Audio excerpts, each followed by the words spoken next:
Buenos días a todos y todas. Vamos a dar inicio a la sesión del día de hoy. El día de hoy vamos a trabajar temas que tienen que ver con la escuela y los textos de Kaufman, un documento que, pues, en muchos de los procesos de USICAM vienen dentro de las guías. También vamos a checar las 10 nuevas competencias de Perrenot, que esa es una de las lecturas obligatorias para cualquiera de los exámenes. Entonces, voy a compartir pantalla.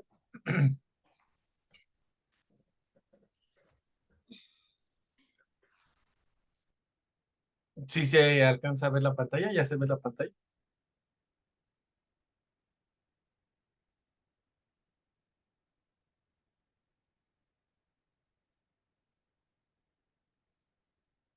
Ok, Sí, sí, ok, gracias. Entonces vamos a comenzar con el trabajo del día de hoy. Esta sesión va a estar un poco más pesada porque las 10 nuevas competencias de Perrenot, pues es mucha la información teórica, entonces vamos a tratar de darle agilidad a este tema. Bueno, la primera de las lecturas que les comentaba es de Kaufman, que bueno, se titula La escuela y los textos. Esta lectura, a pesar de que es una lectura obligatoria, viene en todas las guías de de los diferentes procesos, pues no es una lectura de la que vengan muchas preguntas o a veces ni siquiera vienen preguntas de esta lectura. Especialmente las he visto que se presentan en los exámenes que tienen que ver con la asignatura de español, pero vienen en todos los procesos. O sea, en el de promoción vertical a mí me vino esta lectura, pero como pues ya la había revisado con anterioridad, perdón, pues ya no le di como tanta importancia. Pero para ustedes vamos a trabajar rápidamente esta lectura. ¿De qué nos habla esta lectura? Pues nos explica, nos hace énfasis en los diferentes textos que pues una persona debe de conocer, ¿no? Y cuáles son sus enfoques de los textos, cómo se incorporan en las escuelas y cómo lo podemos ir trabajando. Entonces, la escuela y los textos nos señala la importancia de las evidencias de los textos escritos. Por ello, la tarea de los docentes será incitar a las y los estudiantes a la redacción de diferentes textos, así como proporcionar orientaciones generales para que cubran la estructura de los mismos y sus características. Incorporar la producción de textos escritos contribuye a garantizar la adquisición de competencias indispensables para aprender a lo largo de la vida, haciendo evidente que el profesional de la educación esté consciente de que su quehacer educativo para garantizar el desarrollo integral de los educandos. Entonces, en esta lectura, pues nos habla acerca de diferentes tipos de textos. Estos textos tienen una clasificación dependiendo su función y dependiendo de la trama que tengan. Ahora, la función va en torno a qué es lo que pretende ese texto y la trama es cómo se va desenvolviendo ese texto y qué es lo que el contenido de ese texto, cómo se va desenvolviendo a lo largo de su estructura y ciertas características. La primera que vamos a ver es la carta. La función de la carta es informativa y apelativa.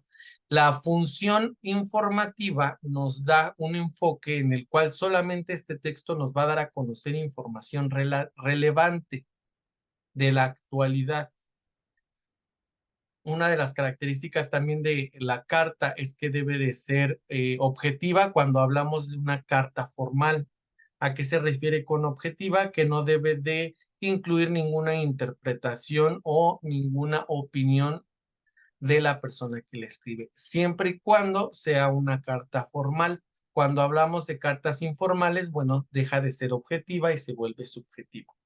Cuando hablamos de cartas formales, también tiene una función apelativa. La función apelativa va en relación a querer cambiar una opinión de la otra persona u obtener algo en beneficio de. ¿Sale? La función apelativa, vuelvo a repetir, es cuando se pretende cambiar la perspectiva o la opinión de una persona y lograr algo. Ahora, cuando hablamos de la trama, pues nos habla acerca de la descripción y explicar la trama descriptiva y explicativa. ¿Qué se refiere? Bueno, que va a describir, va a enlistar los elementos necesarios para dar mayor información, como por ejemplo, puede ser similar a una noticia, esta trama descriptiva, cuando enlistan todas las características de dónde, cuándo, por qué, a qué hora, etcétera, pasó un cierto hecho. En este documento, que es la carta formal, pues también enlistan todos los elementos que sean necesarios para que se pueda ampliar la información que ahí se da. Y explica, bueno, porque da razones del por qué se está solicitando algo en específico. En cuanto a las características de la estructura de una carta formal, bueno, tenemos la fecha, el asunto, el destinatario, el cuerpo, que viene siendo el saludo, la presentación del problema, la información a compartir, los argumentos para convencer, que eso de los argumentos para convencer es la función apelativa, es vamos a convencer al otro que piense igual que yo, para que obtengamos un resultado, obtengamos una respuesta favorable cuando se trate de una solicitud o datos adicionales, despedida y firma. Lo vamos a manejar así de rápido porque esto no tiene mayor trascendencia. El cuento, su función es literaria e informativa, su trama es descriptiva, narrativa y conversacional. Cuando hablamos de la función literaria, recordemos que la función literaria es adornar ese lenguaje escrito u oral de tal manera que nos permita embellecer ese lenguaje, ¿no? Entonces, cuando hablamos de los textos literarios, pues hablamos de que debe de existir una narrativa. ¿Qué es esa narrativa? El cómo se va contando algo de manera ordenada y de manera cronológica, y generalmente lo hace una tercera persona, que es el narrador. Este narrador tiene la función, pues, de ir contando lo que se va presentando en este texto. Las características, bueno, vamos a tener tres partes principales, que es el inicio, el desarrollo y el desenlace. En este tipo de texto, que es el cuento, en el inicio, vamos a presentar a los personajes, describimos el contexto de dónde se van a desarrollar el personaje. Por ejemplo, en el cuento de Caperucita Roja, en el inicio del cuento, nos presentan quiénes son los que van a participar en el cuento. Nos hablan acerca de Caperucita, nos hablan acerca de, bueno, está el personaje incidental que es la mamá, nos hablan acerca de que hay una abuelita y que se tienen que cuidar porque hay un lobo y tiene que atravesar un bosque para llegar a la casa de la abuelita y entregarle la canasta, ¿no? Esa es la descripción del contexto, donde se va a desarrollar esta historia. Recordemos que los cuentos son textos cortos, a diferencia de las novelas, porque generalmente solamente se enfrentan a una problemática. Espérame un tantito porque mi celular está volviendo loco. Generalmente solamente se enfrentan a una problemática, a diferencia de una novela, donde las problemáticas son más de tres problemáticas en un solo tomo, incluso en un solo capítulo, o ya en más grande, en un solo tomo. Pero en el cuento es rápido, es conciso, es corto, se enfrentan a una sola problemática, los personajes son limitantes, son pocos y van a dar solución al final del cuento a esta problemática. En el desarrollo se presentan los conflictos principales y su relación con los personajes y sus acciones. Dentro de los cuentos tenemos un punto que es el clímax, que es el punto más importante de la historia o de mayor tensión, porque los personajes principales se están enfrentando directamente con los antagonistas, con los malos, para dar resolución a ese problema. Y cuando ya llegamos al desenlace, bueno, el problema se resolvió de manera tradicional, queda un final abierto para que el que está leyendo ese cuento pues pueda echar a volar su imaginación o para que haya una continuación por parte del escritor. La entrevista. La entrevista tiene una función informativa, ¿sale? Nos va a dar información. ¿Cuál es su objetivo de la entrevista? Darnos información adicional acerca de alguien o de algo en específico, de algún tema en específico. ¿Cuál es su trama? Pues es descriptiva, narrativa y explicativa. ¿Cuáles son las características de la entrevista? Es que los personajes que se van a entrevistar van a ir respondiendo una serie de preguntas que previamente las elabora el entrevistador. En esta sesión de preguntas y respuestas, bueno, vamos a transcribir el discurso directo de las preguntas y vamos a ir describiendo de manera general lo que se preguntó y lo que se respondió para obtener cierta información. Ahora, la noticia es un texto en el cual su función es meramente informativa, es decir, nos da a conocer algo relevante que esté sucediendo en un contexto determinado, en un lugar determinado, en un momento determinado. De igual manera es objetiva. ¿Por qué? Porque debe de estar meramente la información tal cual sucedió y no debe de haber una interpretación de quién la está narrando como tal. Su trama es descriptiva, narrativa, y tenemos ciertas características. Debe de tener un título, debe de tener una entradilla, debe de tener un contenido, un cuerpo, y debe de responder a los cuestionamientos claves que son el qué, el cuándo, el dónde, el quién es, el por qué, el para qué.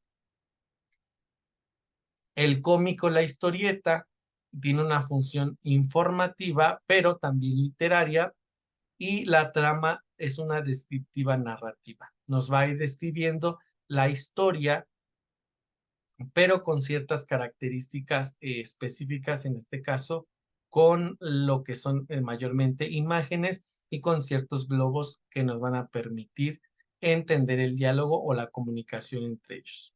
Las características es que una historieta o un cómic se va a dividir por escenas y estas escenas se conocen como viñetas, que pueden ir desde las 6 hasta las 12 viñetas en una sola hoja. Debe de contener el título representante de la historia a contar. Cada escena puede dirigir al lector a través de globos de diálogo o cuadros de narración, y tenemos diferentes presentaciones de esos globos de diálogo. Por ejemplo, los globos de dientes de sierra indican enfado, los globos que chorrean indican frío o miedo, los globos con línea temblorosa indican pánico, los globos que imitan una nube indican ensoñación, sueño o pensamiento, y los globos punteados o línea discontinua indican susurros, entre otros tipos de globos. Y aquí vemos pues una serie, un cuadro donde podemos conocer los diferentes tipos de texto que se dan a conocer. Ahora, este texto de Kaufman, de la escuela y los textos, principalmente lo que viene para los que van a hacer exámenes de admisión, o en el caso de promoción horizontal, para los que van para promoción horizontal, específicamente en la asignatura de español. En los casos de aquí que estamos conectados, que es promoción vertical, no viene como tal preguntas acerca de estos tipos de textos, pero bueno, no está de más conocerlos, ¿no? Entonces tenemos los textos narrativos que relatan historias, eventos, cuentos, mitos, etcétera. Descriptivo, que es definir algo, una persona, un objeto, una situación, un animal. Científicos, se trata de un texto cuya finalidad es la de mostrar avances e investigaciones. Expositivo es exponer un tema. Argumentativo es persuadir al otro o al lector para exponer nuestras razones y convencerlos de que esas razones son las correctas. Tenemos textos administrativos, que son textos jurídico-administrativos, periodísticos, que tiene su función de informar. Tenemos textos jurídicos, directivos, publicitarios, humanísticos, literarios, digitales, dramáticos y líricos. Esos ya no los explicamos de manera más amplia.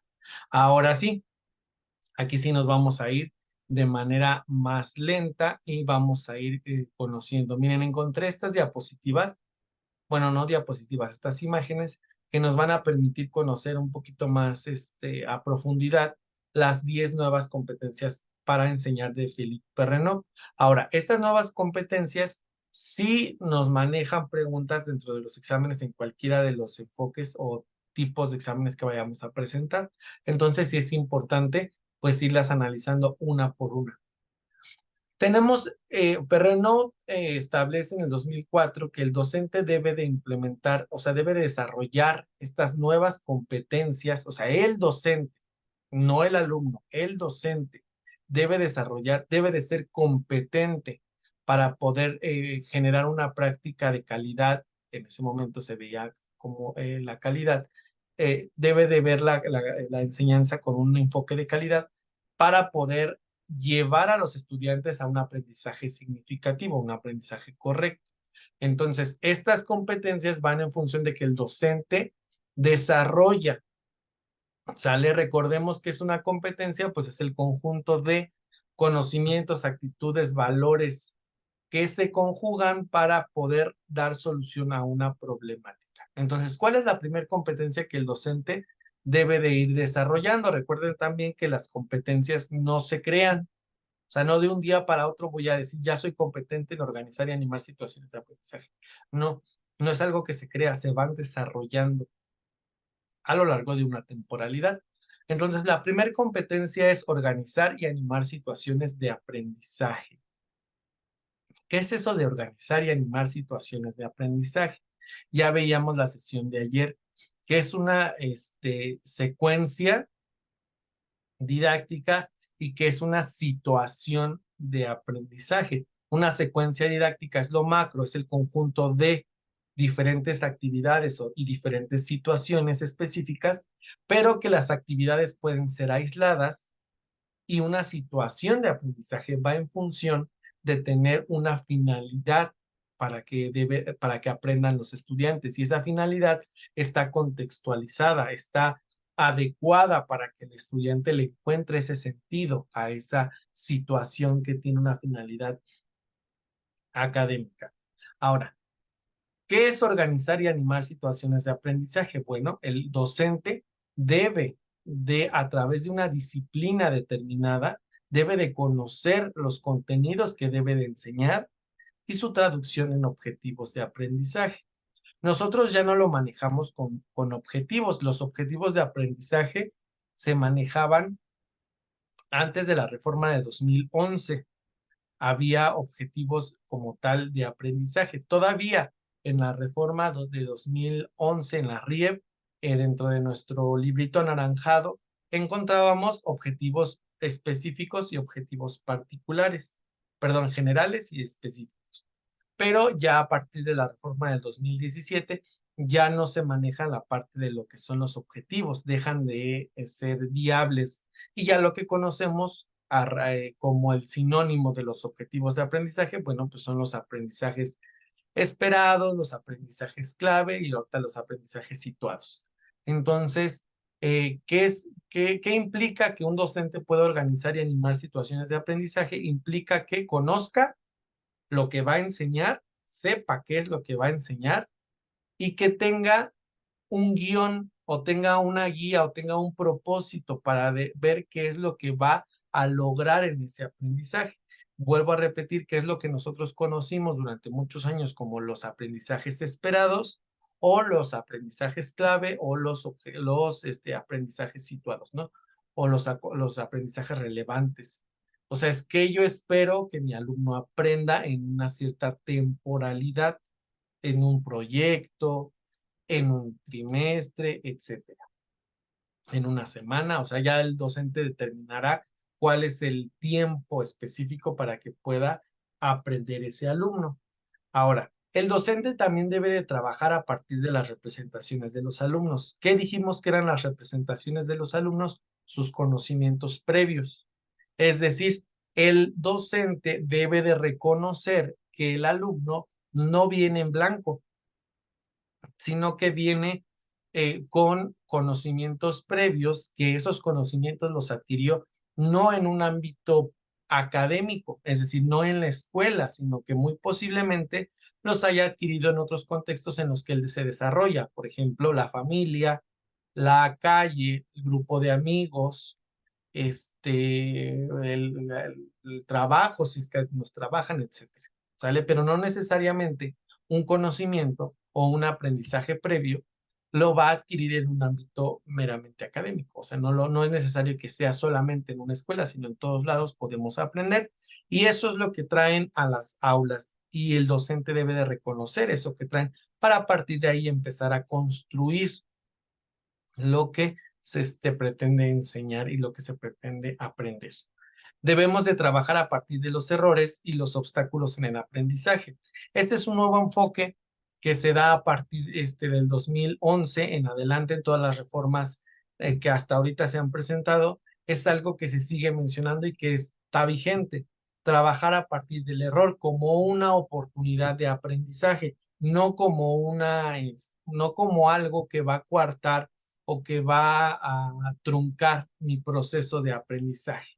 ¿No? Entonces el docente debe de reconocer que si un estudiante se equivoca, debemos de tomarlo como una oportunidad para orientar al estudiante y pueda llegar a una respuesta diferente, a un objetivo diferente, pero que lo vaya construyendo a partir de ese error. Entonces el error se vuelve una oportunidad y no se vuelve algo meramente descalificativo, ¿no? Antes veíamos cómo te equivocabas y estás mal, no, ya mejor no participes porque te equivocaste en todo. No, ahora a partir de ese error, bueno, ok, te equivocaste, vamos a checar en qué te equivocaste, vamos a analizar otra vez el proceso, vamos a volver a explicar el proceso para que tú vayas viendo dónde fue donde te trabaste y entonces ese error se vuelve una oportunidad para que el estudiante pueda encontrar otro camino y llegar a donde pretende llegar.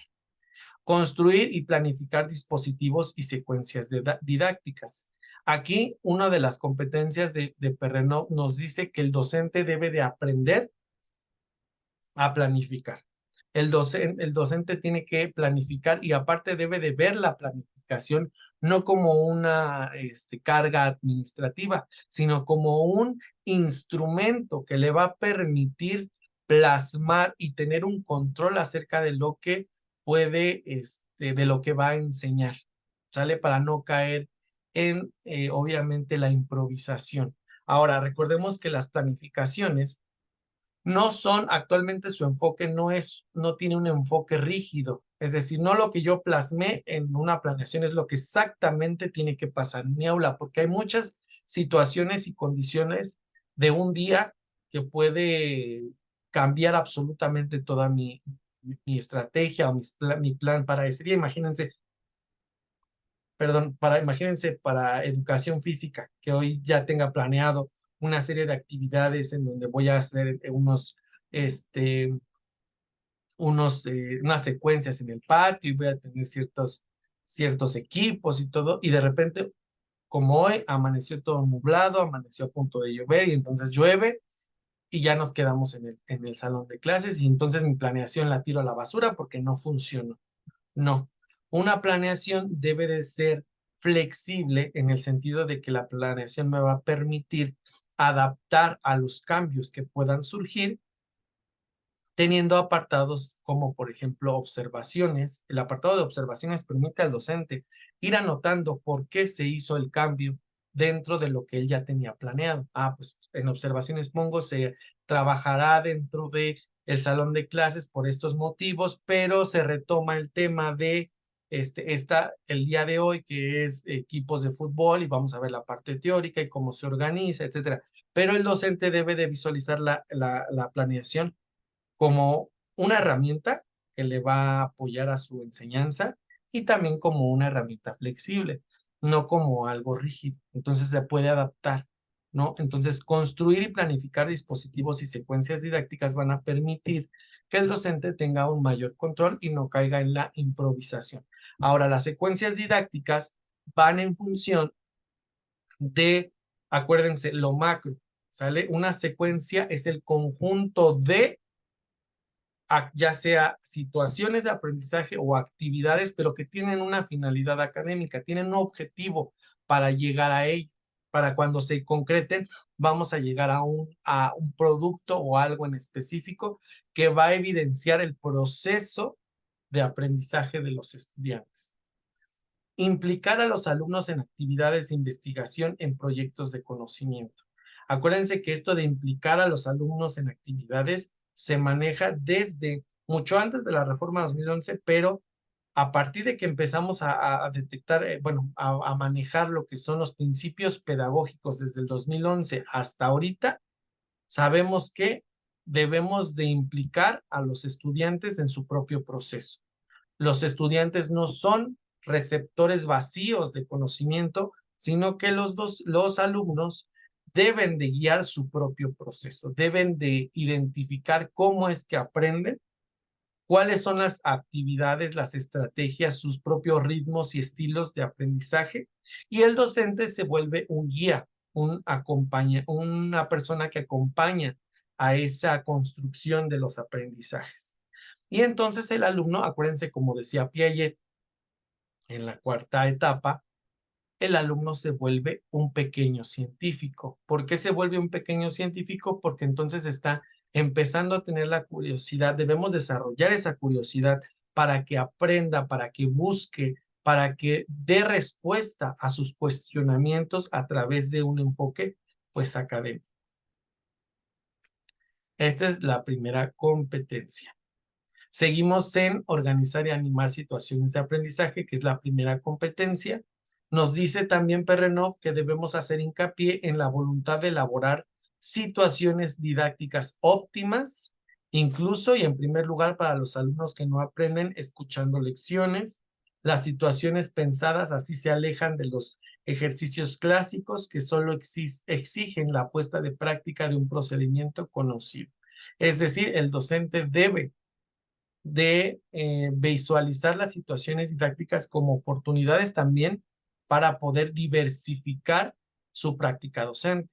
No nada más doy la clase, enseño, rápidamente explico en 5 minutos, tapizo el pizarrón de ejercicios y nos vemos la siguiente clase, sino que una secuencia didáctica me va a permitir incluso abordar todos los estilos y ritmos que se presentan en mi aula con diferentes situaciones en específico, ¿no? A lo mejor hoy puse el cañón y presenté un video. Mañana, continuando con el tema, pongo una imagen en el pizarrón y bueno, vamos a ver qué es lo que está pasando en esa imagen. En otra clase del mismo tema, vamos a poner un audio y vamos a ir escuchando este caso. Y entonces ya voy atendiendo las necesidades que tienen los estudiantes dentro de mi aula de clases, pero se dan cuenta cómo es necesario que un docente no se centre meramente en las actividades aisladas, sino que debe de tener un orden, debe de ser parte de un proceso para llegar a un aprendizaje pues esperado, porque recuerden que las secuencias didácticas es el caminito para llegar a un aprendizaje deseado, un aprendizaje esperado, un aprendizaje clave, un aprendizaje situado. ¿Sale? También nos dice que esta competencia global moviliza varias competencias más específicas.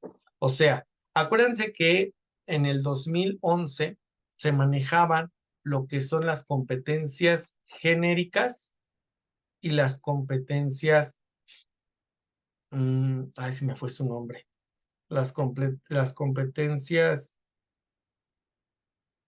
vamos a llamarle globales, y las competencias genéricas. Ya me acordé. Competencias para la vida y las competencias genéricas. Las competencias para la vida eran 5 competencias que daban o se daban al término de todo un trayecto formativo. Es decir, el alumno al terminar su educación básica iba a poder tener concretada esas competencias, esas 5 competencias. Pero en específico en secundaria, dentro de esas competencias para la vida, esas competencias globales, cada una de las asignaturas tenía competencias específicas. Español tenía sus propias competencias específicas, matemáticas, ciencias, inglés, etcétera. Entonces, esas competencias eran más pequeñas. Es decir, terminaban o se desarrollaban al término de un ciclo escolar específicamente en cuanto al nivel en el que estábamos. Y entonces estas competencias globales, es decir, organizar y animar situaciones de aprendizaje es la competencia global y esta a su vez tiene competencias pequeñas o más específicas. La primera es conocer a través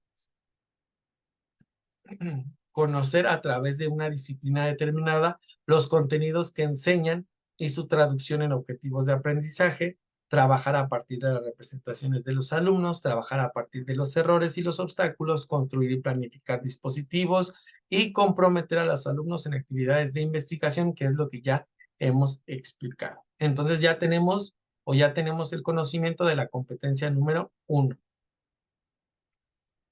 Esta me la salto y nos vamos con la competencia número 2. La competencia es gestionar la progresión de los aprendizajes. Desde aquí, Perrenot, en 2004, ya veía la importancia de las teorías del aprendizaje, por ejemplo, de Piaget, las teorías de Vygotsky, las teorías de Erickson. Es decir, Perrenot ya veía la importancia de que el aprendizaje debe de ir creciendo, debe de ir complejizándose. No puede ser de manera horizontal el aprendizaje. ¿Por qué? Porque entonces no se vuelve significativo, no se vuelve relevante para el estudiante, porque imagínense estar viendo lo mismo en preescolar, lo mismo en secundaria, lo mismo en primaria y lo mismo en secundaria. Entonces debe de ir de lo menos a lo más. Y eso es gestionar esa progresión que vaya complejizándose. ¿Y qué nos dice esta competencia? Bueno, nos dice que debemos de concebir y hacer frente a situaciones, problemas ajustadas al nivel y a las posibilidades de los alumnos. Es lo que les decía ayer, yo no voy a llegar a primero de secundaria, les voy a poner una serie de sustitución por métodos para matemáticas cuando a lo mejor ni siquiera hemos visto parte fundamental de lo que es las sumas, las restas o el repaso de sumas, restas, divisiones, multiplicaciones, y yo ya quiero llegar de cajón con un tema que a lo mejor es de tercer grado. Entonces, va en función de en qué etapa, primero en qué etapa de desarrollo están mis estudiantes. Ya sé que en secundaria estamos en una etapa de desarrollo de la adolescencia. Ya vimos que de acuerdo a Piaget, entonces estamos en la etapa número 4, que son las operaciones concretas.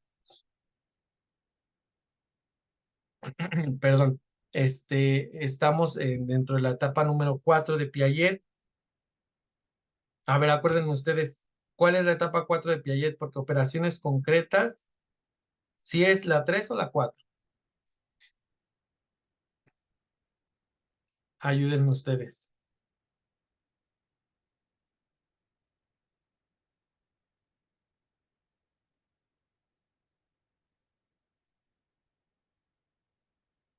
A ver, vamos a ver.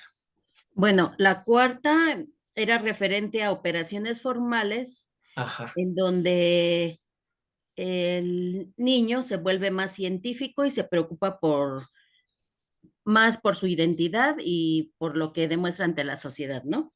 exactamente, gracias, maestra Dalia. Entonces ahí era mi error. La etapa 4 es operaciones formales, la etapa 3 es operaciones concretas. Gracias, maestra Dalia, nosotros nos encontramos justamente en la etapa 4, que es operaciones formales, donde justamente está el adolescente en una etapa donde busca la consolidación de una identidad, donde se encuentra en una etapa de rebeldía, donde la autoridad la ve como algo que impide su desarrollo, etcétera, muchas, muchas cosas.